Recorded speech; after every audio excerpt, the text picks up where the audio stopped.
It's a wonderful day, it's a wonderful day for a ride on the train.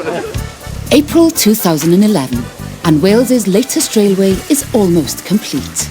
25 miles of a narrow gauge track running through the stunning scenery of Snowdonia. It's got to be one of the great mountain railways of the world, and it certainly will be when it's finished. I like building railways, full stop. Well, I'm looking forward very, very much to it. It'll be one of the nicest runs in Europe, I'm sure. Supported by royalty and donations from around the world, the Welsh Highland Railway has taken 15 years to build and cost almost £30 million.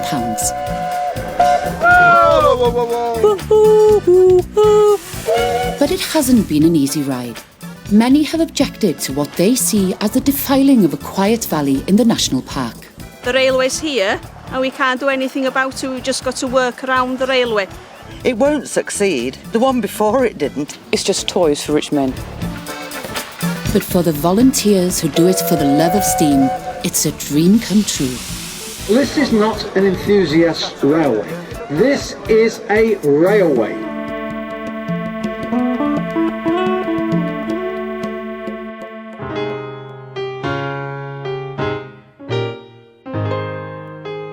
Built to carry slates from the mountainous quarries of Snowdonia to the port of Porthmadog, the trains running on the original Welsh Highland were too small to operate successfully on the steep gradients between Dinas, Waenfawr, Pryddi, Beddgelert, Namor, Pont Croesor and Porthmadog.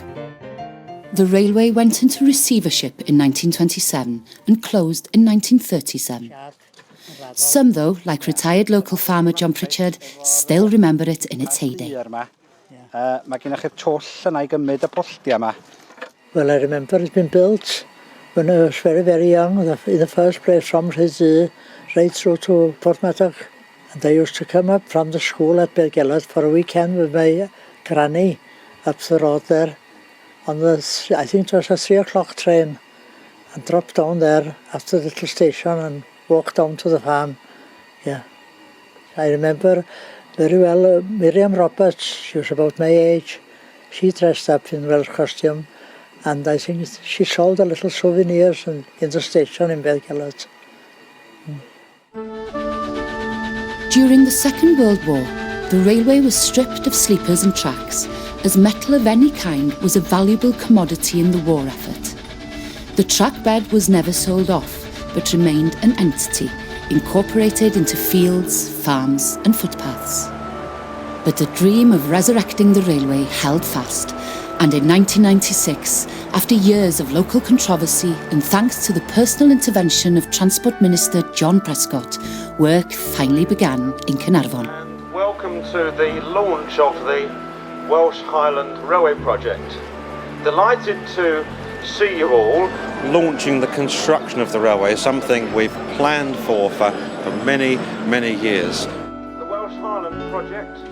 The two men closely associated with the planning and execution of the project have become known as the two Mikes. Mike Hart runs a manufacturing business in Yorkshire. Mike Schumann is a successful businessman from Norfolk. I like building railways, full stop. And this is a railway which has been crying out to be rebuilt for years. But the Welsh Highland Railway could never have been rebuilt without its thousands of supporters and hundreds of volunteers. People like Tony Murphy from Caernarfon. Well, it's just the enjoyment coming out. Fresh air, and it's totally different from work. Well, we've got a mixture of people here. We've got computer men, ex-bank managers, good gang of lads. So, what more do you want? I'm a gas engineer with British Gas. I haven't done any other job, to be honest with you. That's where I've been all my working life. So to get out and do something different is fantastic, really. It was Thomas the Tank weekend, wasn't it? And we'd gone with the boys, and there was the caravan, Welsh Highland caravan with the big banner, WHLS. So he went and joined up, and he said he was going on the weekend. So I said, "Well, you're going with your horse?" And it stuck. They go on trips and that, which he loves, yeah. It's nice and quiet. Get it to me, Adele. Get it, yeah. Yeah. Other volunteers have spent years working here in Boston Lodge Works. This is the engineering heart of Ffestiniog Railway, where steam engines and railway carriages are built and maintained for both railways under the beady eye of former speed cop Tony Williams. I had a lot of interest in the proposal to open the railway from Porthmadog to Carnarvon, or Carnarvon to Porthmadog, and the fact that they were looking to purchase steam locomotives in South Africa to operate on the railway. And when the opportunity came, I and a few others went out to see what we had agreed to buy and had been renovated in South Africa. And it was a very interesting experience.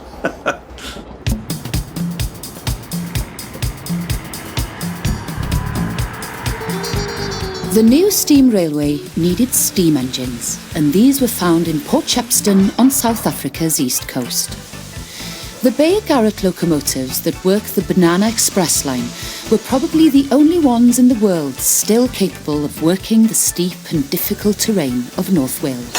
We had a person who worked here, Evan Davis, who was due to take charge of the locomotives when they arrived in this country. He was out there gaining experience. Well, we're greasing up, got to grease every day, and these parts, they move so much that they'll wear if you don't grease them. For the Welsh enthusiasts who made the trip to South Africa, seeing steam locomotives on a real working railway was a boy's own dream. Before I forget, the roll bearing there, you don't put Marfex in it. Evan Davis's tutor on the Alfred County Railway was Afrikaans train driver George van Neerkerk. Only the motion bushes you do with the Marfex, that you do with Timken bearing grease. Yeah. It's a great sense of achievement that we planned so long ago to bring some of these engines back for the Welsh Highland Railway. It's exciting, and we are about to set off with these machines up a railway which has not had a passenger train to its far end for quite a number of years, and you know, it's great. It's in my heart today, and it's a big day for us today. And by the time they finish sorting the engines out, and the tank cars for water, but they don't carry enough water to go all the way, and get all that sorted out, and get the train sorted out. We've got a lot of, I'm not sure how many, but there's a lot of empty wagons going up, and then the carriages behind.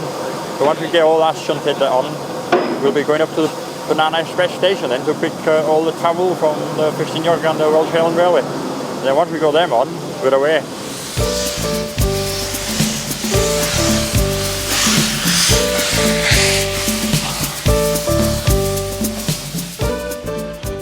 I remember Evan in the cab of the locomotive, enjoying himself with a big smile on his face. That's never disappeared, and unfortunately always had a cigarette that went with the smile. The thing about them in Africa was they'd been provided with a little swing out seat, so the driver was quite comfortable sitting out, feet dangling over the scrub. We're just able to reach the brake with his one hand on the regulator with the other. It was the cool breeze.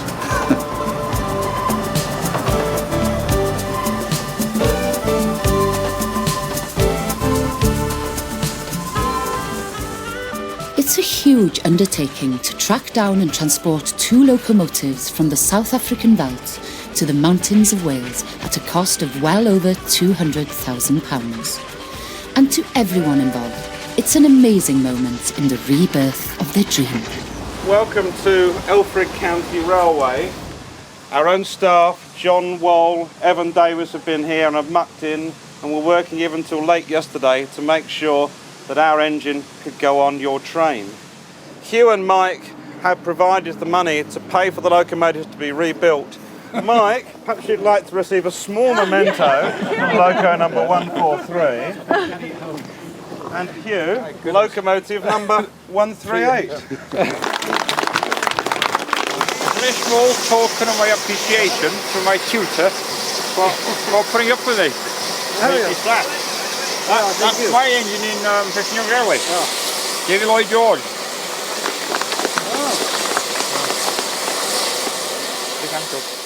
The special charter in South Africa was a huge success. But sadly, for Evan Davis, it was to be his last involvement with the railway. Within months of returning home, he was diagnosed with terminal lung cancer. Evan is missed very much so. When he passed away, the train passed the cemetery and the train slowed and made a salute with a whistle. A very moving experience.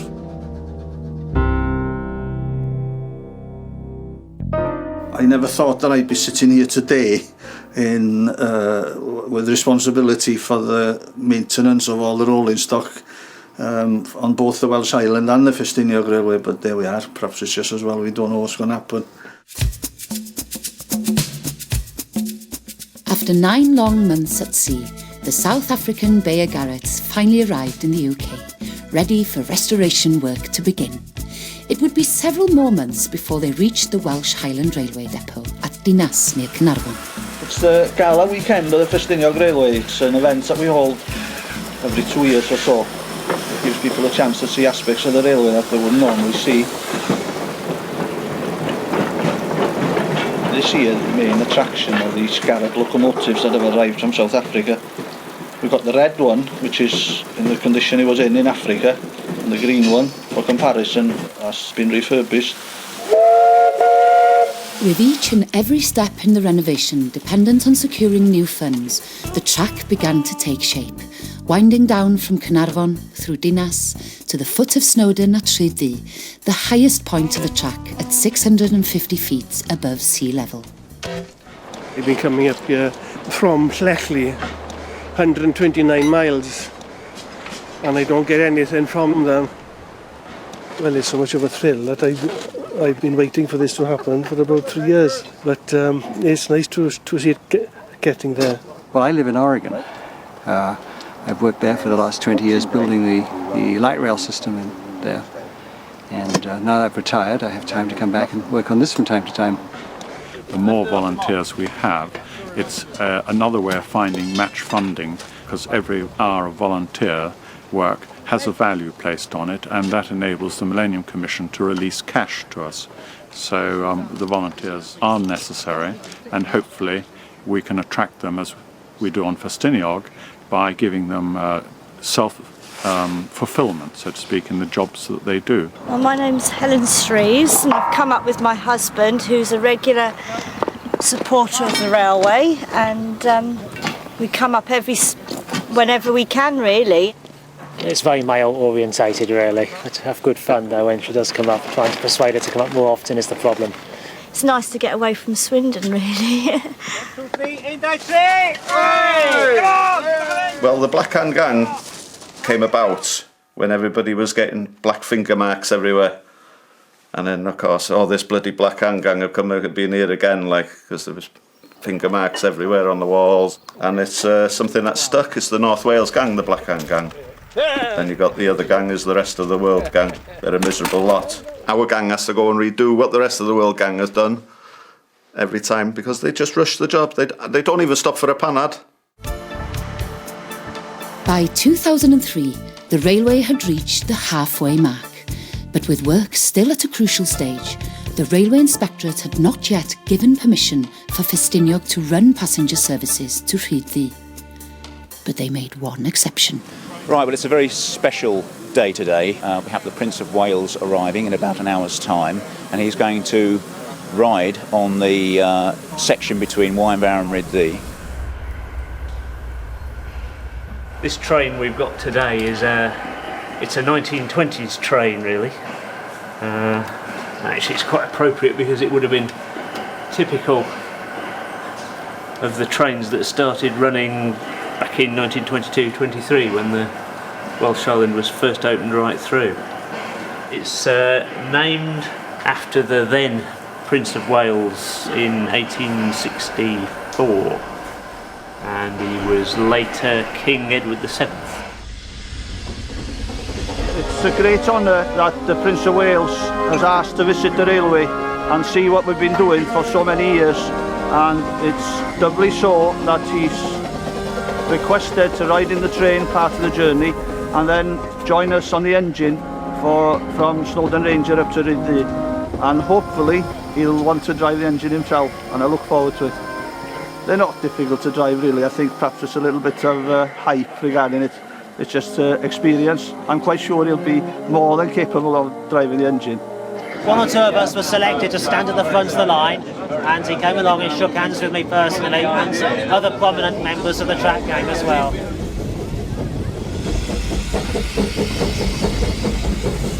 We had these batteries made up specially, and we're called the Black Hand Gang because we get a lot of grease on our fingers when we're assembling the track panels. You end up with very, very black fingers. Not today. I've cleaned my fingernails, so it's all nice and clean now. The privileges of being the Prince of Wales. Prince Charles had let it be known that he would like to drive the loco on this historic day. So at Snowdon Ranger Halt, Mike Hart was on hand with a clean overall.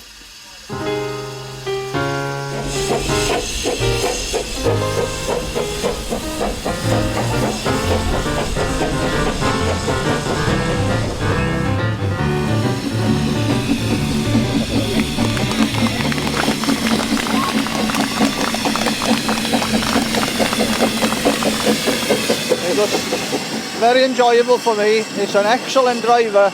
I was very impressed with the skills, that level that he has. In fact, it might be worthwhile writing to St James's Palace and ask him if he'd like to volunteer now and again.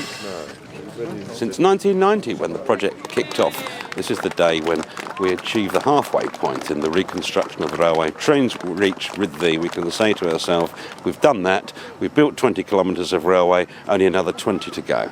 It's a wonderful day, it's a wonderful day for a ride on the train. Within a few days, and with the Railway Inspectorate now on side, passenger trains were allowed to run as far as Rhydd, generating much needed cash for the project. Today has been an excellent day so far, and we're only just halfway through.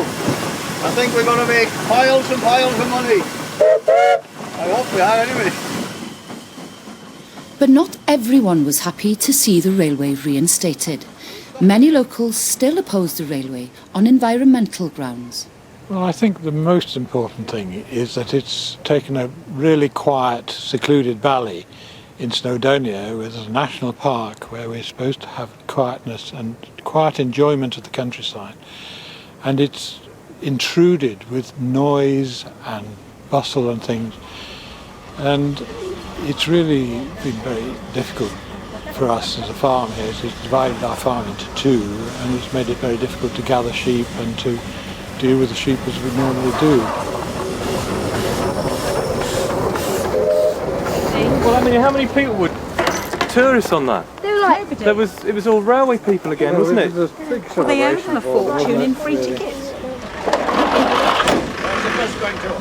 We've lost, because of this, good walking routes, it's damaged wildlife, it's lost amenities. This is just going to be the 7th tourist railway in the national park. It won't succeed. The one before it didn't, it went bankrupt. This money from the lottery, the Millennium Fund, has been given to something which is, it's just toys for rich men. Despite all the opposition and legal wrangling, work continued, thanks in part to Welsh and European grants, gifts from supporters, and the effort and enthusiasm of volunteers. By 2005, track laying had progressed beyond Rhydd, and special excursions were organised to keep the work in the public eye. It was an opportunity for Paul Lewin, Festiniog Railway's newly appointed General Manager, to show off his driving skills. On my days off, I can go and put my overalls on and drive this lovely steam engine that's on the front of this train, and that is just great. It's the wages for the job, it's the bonus. But of course what driving means is that you get to meet people. You can see up here, this tells you that the brakes are on. I'm very, very proud of this railway and what all those volunteers have achieved in building the railway and building the engines. And it's great to have an opportunity to show it to people, isn't it? For very important passengers like John Pritchard, now the Black Hand Gang's unofficial mascot, it's a chance to ride the line again. I'm 90 years of age, you know, so I'm still looking forward. I even drove it a little bit, under instruction, of course, from the experts.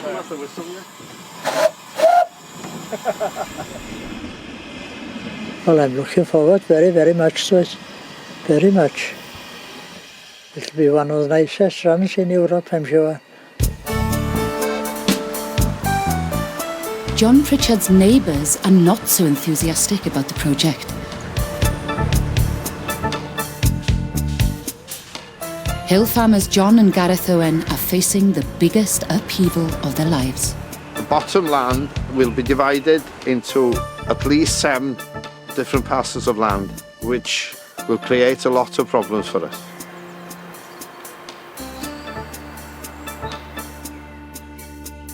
Negotiations have proved up to now sort of difficult as regards various aspects of ownership and sort of rights of way and one thing and another. I hope that at the end of the day we come to a satisfactory conclusion. The close-knit gang of volunteers under the leadership of David Thomas are embarking on another weekend of laying track. The camaraderie has grown because the gang have been together, the core of it, as if you like, for the last 15 years. And people have come and gone, but that core of people has been there, and we've made friends with each other, friends for life, and it's a form of relaxation. And people sometimes say to us, oh, why do you do that? Why do you work for nothing for the railway? And I say to them, well, why do you organise a football team? This is what we do. On Cwmcloch Farm, on the outskirts of Beddgelert, lies one of the most challenging sections of track. Both John Owen and his wife Shan were vehemently opposed to reinstating the railway, fearing the disruption it would bring. That's the problem we get, you see. You see that sheep there now? Could be 8 or 10 of them. David Thomas attempts to build bridges with Shan Owen and her family. What I've done today is take Mrs Owen, Cwmcloch, and her grandchildren on the train on a short trip up the line, and I think it pays dividends tenfold afterwards. We've lived here, 36 years, and it's only last summer that we walked through it for the first time. It's no good as just barging in here and saying, well, we're going to build this railway. We've got to work with them, and that's the best way to do it, is to tell them when we're coming there to work what we're going to do. Thank you.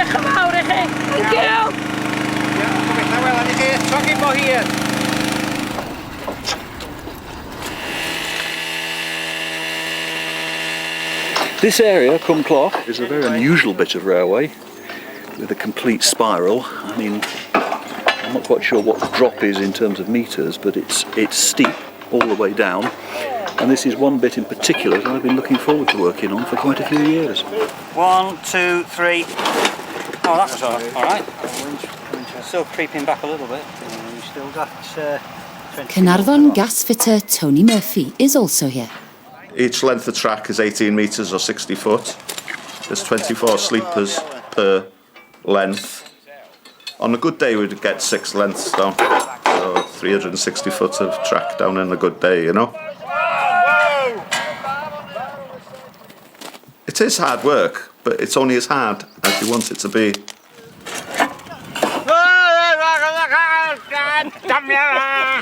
If you don't want to do hard work, then you don't have to. That's the beauty of being a volunteer. I came across this railway when I first moved to the area in the early 1970s. Like many of the other people involved in this project, it just seemed too good a dream to pass up on. The thought of putting it back, especially at a time when other railways have been closed left, right and centre. As long as the railway don't charge me, I think I'll probably be one of the first to go on it. For many enthusiasts, seeing the Bay Garretts working the S-bends on the steep gradients through Cwmcloch Farm was always going to be special. But for many, the real excitement would be the completion of the track through Beddgelert and the restored Aberglaslyn Pass. This is an historic day in the story of the Welsh Highland Railway. For the first time in over 70 years, trains are running again through the world-famous Aberglaslyn Pass. On board, some very generous supporters. Something like £10,000 or so is what I've probably put into this railway. I think it's been well worth the money, both from my own personal point of view, but also I think for the value that it's going to bring to the area. I just remember many years ago when I was a student here in Bangor, walking along through the tunnels in the Aberglaslyn Pass, and I just said to myself, wouldn't it be wonderful if one day we have a train through here? For the first time, it's an experience. It's the noise, because the engine's working quite hard climbing the hill, is quite deafening.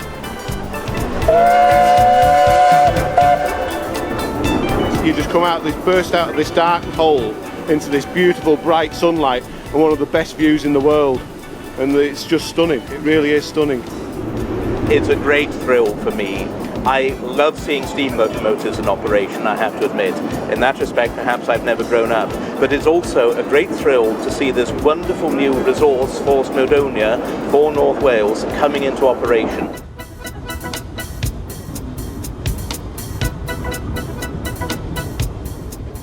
We'll be able to take people in a green, environmentally sustainable way through one of the most stunning landscapes in, I was going to say Wales, I think I mean the world. I couldn't tell you when I started being interested in steam locomotives, but I could claim to be a train spotter while still at the infant school. The Steamworks narrow gauge railway is very much Wales's gift to the world. Railways such as this were devised in Gwynedd in the 1860s, and they became a model that were followed all over the world because they were a cut-price way of opening up parts of the world that couldn't really afford a mainline railway, but that desperately needed the means to export their goods or to move their people around. So you find railways based on this one in India, in China, in Mexico, all over the place. Well, it's made me think of my school days when I used to go up on the train from Belgella to the farm to see my granny. Well, I enjoyed it. I had some very good photos, I think, of the river.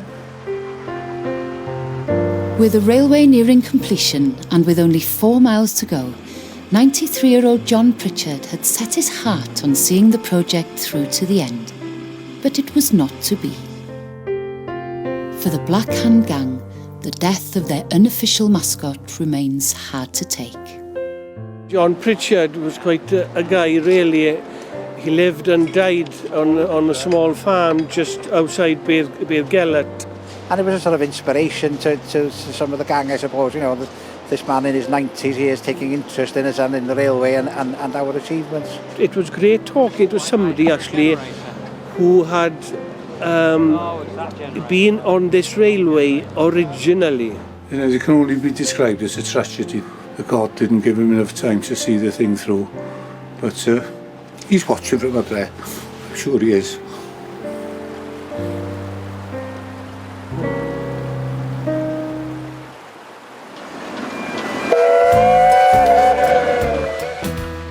Next time in Full Steam Ahead, the work continues in all weathers when the railway's very own Steam Santa has to cool things down among his little helpers. Come and get me if you think you can! I think that is happening as well.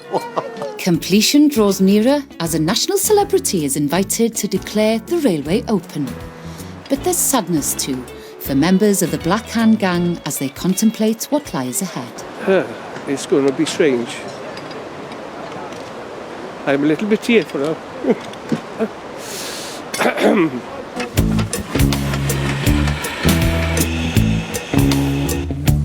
Next here on BBC Two Wales, get your fascinating food facts at the ready as we play A Question of Taste.